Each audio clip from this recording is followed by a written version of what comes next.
Let's smoke up a brisket. This was a choice grade. We're gonna keep it simple. All right, it's around 19.5 pounds. I'm gonna be trimming it up here, some of the hard fat.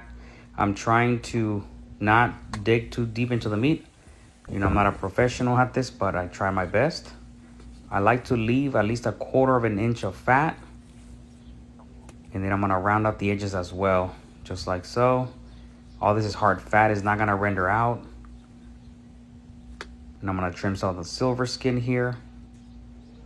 So you want a really sharp knife.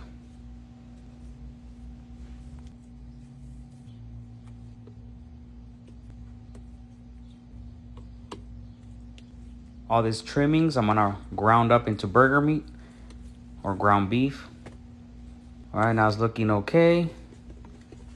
Just a little more around the edges. Okay, now as a binder, I'm using avocado oil. Keeping it very simple, salt and black pepper. Just like that. This, I'm gonna be smoking it overnight because it does take all day pretty much to smoke. Do it real heavy. It's a big piece of meat. You can add garlic powder if you like, but I like to keep it simple.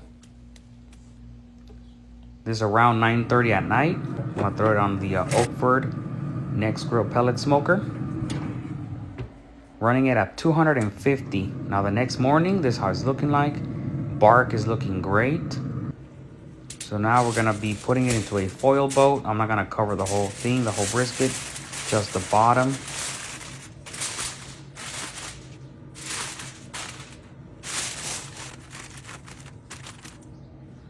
Now let's place it back into the smoker. This I'm gonna crank it to 275 degrees. I'm gonna pull it off when it reaches an internal temperature of 203 or the probe goes in like butter. Place it in a cooler, rest it at least an hour to 3 hours max, or you can rest it however long you like. Now let's slice into it. Had a really nice smoke ring. It was as juicy as I can get it. The last time I smoked a prime, the prime was real juicy. This one, still plenty juicy, real tender. So I cooked it fat side down just because the heat from the smoker is coming from the bottom. So this came out absolutely fantastic. I'm gonna give it a go.